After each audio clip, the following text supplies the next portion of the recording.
Hi everyone, thanks for watching our channel. So you've been with us during the recovery of USS the Sullivans, and now we are rehabbing and decontaminating, and thank you for all of your interest, your subscriptions. Ring the bell, subscribe, leave comments, and I hope you enjoy this video.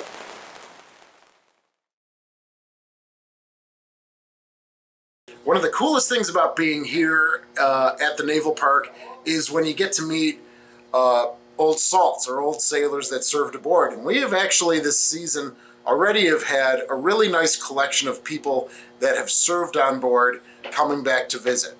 Now for the Little Rock, we do have their reunion here in August of this year. And but we've also had our working party already this year, and so we're going to have a collection of more old salts with us. But I'm going to highlight something. We're in the Admiral's passageway here, right next to the Admiral's ladder, and I'm going to highlight a photo that we've had hanging on the bulkhead for about, say, 10 years or so. And let's check that out.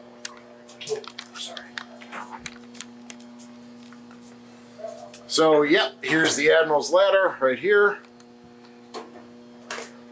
And right here we've got this nice small collage of photographs. And these are Marines that are guarding the ladder leading up to the 01, 02, 03 level. And we also say it's circa 1963. And we now know why that is not true. So I'll pan away here. And we have, hello, how are you? Fine, thank you. Who do we have? My name is Darrell Stiefel. I served aboard the USS Little Rock from 1968 into 1970.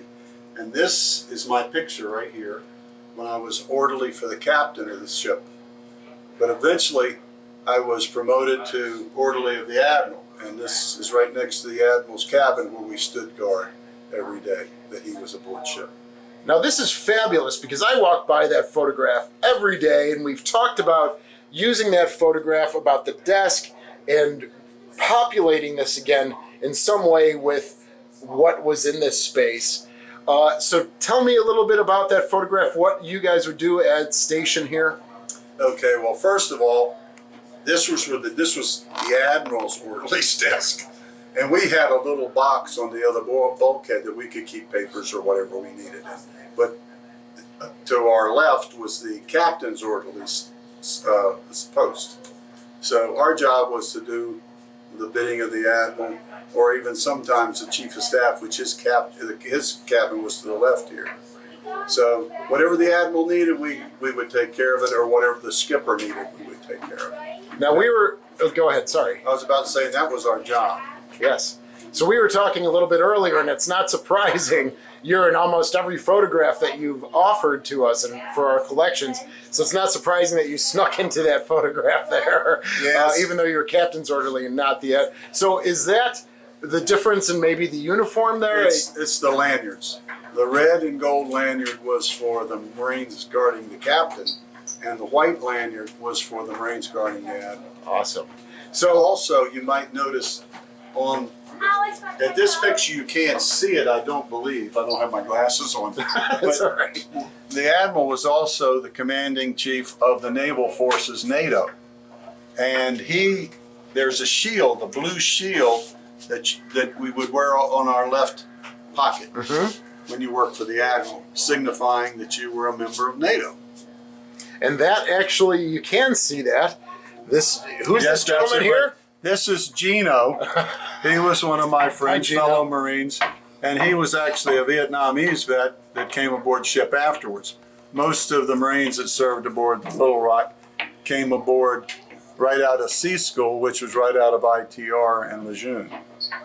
And you can also see the NATO badge right there as well. Okay. Which a lot of people don't realize was a big deal, but he carried a lot of weight. And his name was the Admiral that I served was Admiral David C. Richardson, and the captain that I served was Captain Bennett. Nice. And they were both gentlemen. Excellent. Sometimes there's stories that are not so good, but you have great experiences. But it was my pleasure to serve aboard the Little Rock and to be a little part of this history. Nice. Nice. Have you been back since? No, I haven't.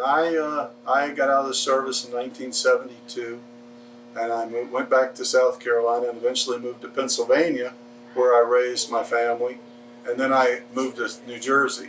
And I've been dying to get up here, and I just never had the chance, and I was planning to come just before the pandemic. Oh, yeah. And of course the pandemic hit and that fell through. So it's really been a lot of good memories walking around the old girl looking at her. Great. Because I remember the first time I fell in love with her was in Gaeta Bay.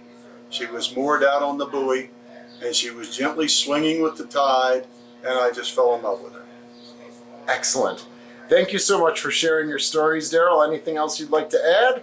No, it's all right. been a pleasure. Just having great. You've got your boys with you. Yes, and, I have. You're telling the old stories. Oh, I'm filling them full of nonsense. Thank you very much. Thank you. And everyone, thank you. I hope you've enjoyed this little glimpse. And again, as I say, if we get a lot of, especially this season, we've had a lot of guys on board who used to serve on the Little Rock, and just hearing their stories and filling out some of those spaces as now an active museum ship as opposed to an active duty service ship. This fills out our stories that we can tell in the future. Hope you enjoyed this video. Please check out our other videos, subscribe, and we'll see you again soon.